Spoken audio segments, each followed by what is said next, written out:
My name is Matthew Justin Trotter. I sit on the board of Southern California chapter of National Organization of Minority Architects. I also am the young professional stakeholder there. I'm a designer at Cunningham Group Architecture in Culver City, and I have been doing work in the community for over 10 plus years with NOMA, for the most part in their Project Pipeline Architecture and Engineering Summer Camp for bringing in children from historically disenfranchised and marginalized communities. Today I want to talk to you about, my topic is about the importance of equity, diversity, and inclusion in a sustainable architectural practice and design. And I want to start this presentation with an image. There we go. I want to start the presentation with the image of Whitney M. Young Jr. delivering his powerful speech at the AIA convention in 1968, where he demanded that architects take a stand for what is right and to address many of the civil rights issues that were plaguing this country. And 50 years ago, he looked out on a sea of architects that didn't look like him. And I'm very proud to stand in front of you guys today and see a crowd of men and women from many different cultural backgrounds. And so there's been some progress, but there's still a lot more that we need to do.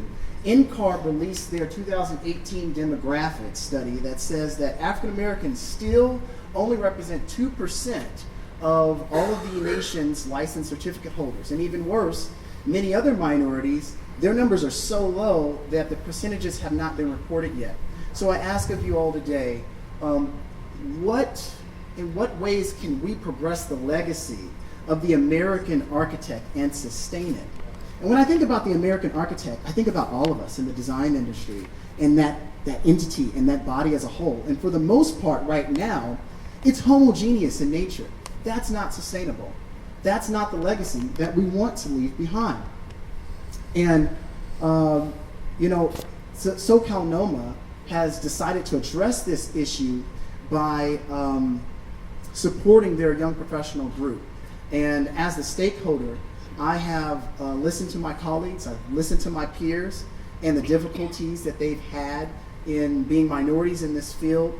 And we truly believe that passionate, determined, skilled individuals, no matter the race or color, no matter the gender, you should not be deterred from getting your license for a lack of study materials or resources or funding or mentorship. And that's exactly what this group that I've been extremely passionate about is providing to our members.